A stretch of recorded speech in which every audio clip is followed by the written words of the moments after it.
obviously not if that's what the kids said. Right. You know, But why aren't they, you think? well, we have to get better at that, obviously. We try to create as much practice situation that we're going to see in the game.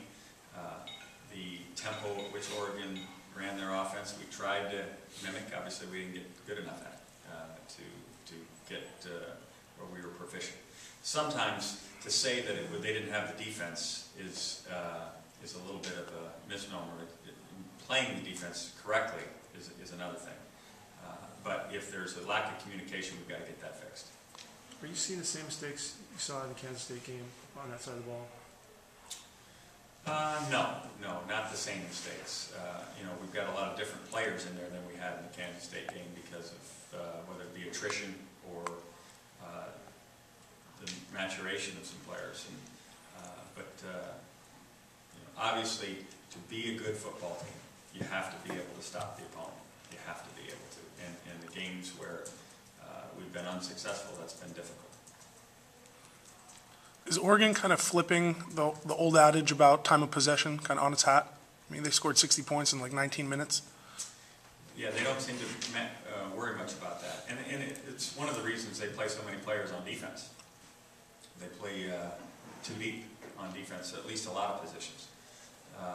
Where, in the front and the linebacker level, with the exception of Matthews, everybody's kind of rolling. And because they're out there for a long time.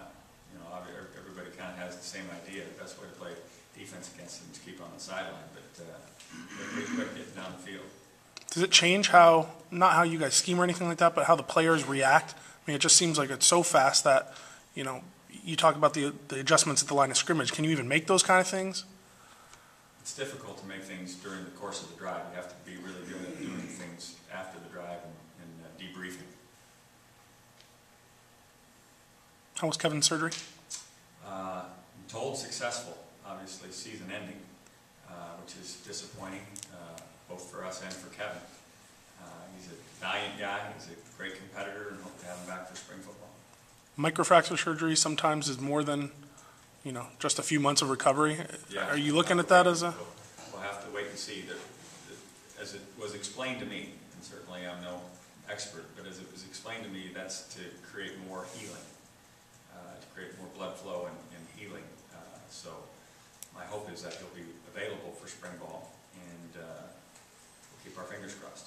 Are you worried that starting him against Cal exacerbated the issue?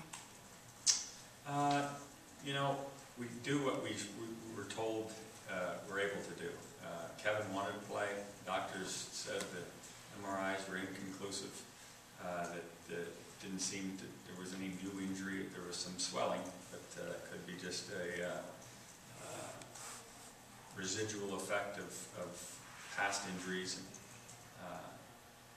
obviously we hoped for the best, and as time went on, it was determined that needed to be cleaned up, and so they went in and did it. And the doctor who performed the surgery felt, after being inside, that probably needed to go and make sure that we do as much cleanup and preventative corrective work as that he saw fit. So we wish him a quick recovery, and obviously very proud of how valiant he's performed. Rick, what's the process for establishing the game plan every week? Does Norm do all of it, most of it? Does he take input from you and the offensive coaches? How does that work? Yeah, it's a collaboration. That's the case on both sides of the ball. And then play calling during the game, is that also collaboration? Is that mostly? It's primarily Norm.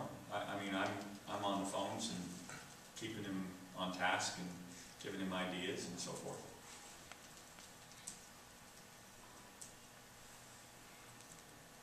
After looking at the film, can you analyze Richard Breel? There were some good things.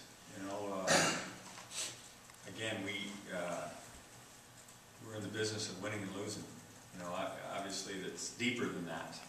As players are evaluated and so forth. But quarterbacks are kind of like the coaches. If you win, it was a great effort, and if you don't, it isn't. That's just the way it is, and that's an occupational hazard that goes along with that position. But from just a technical standpoint, there were some good things. And he'll get better and better as he continues to play. How did you think the offensive line did with pass protection? That's hard. You know, that's our weakness. There's no question. It's no hiding it. People who watch us understand that that's not what those kids are best at. It isn't for lack of effort. It isn't because they don't want to do everything right. It's just it's an issue, especially when the down and distance gets backed up. And so we have to continue to work to keep that from happening. How much were the pressure problems the other night on the line? How much was it under the quarterback who was still getting his feet under him in game situations, holding on to the ball for long? Well, we had some missed assignments in some of the protection issues. And then we had, some long yardages to try to accumulate, which always puts a lot of pressure on your edge. So those I think would be the primary. I don't think the protection issues were a function of our quarterback being inexperienced. I think certainly his experience level as it grows will allow him to get the ball out of his hands faster, and that will obviously be helpful. Do you think you could roll them out, move the launch point a little bit more? Yeah, you can. That's part of it. Oregon had a lot of field pressure, which made that more difficult.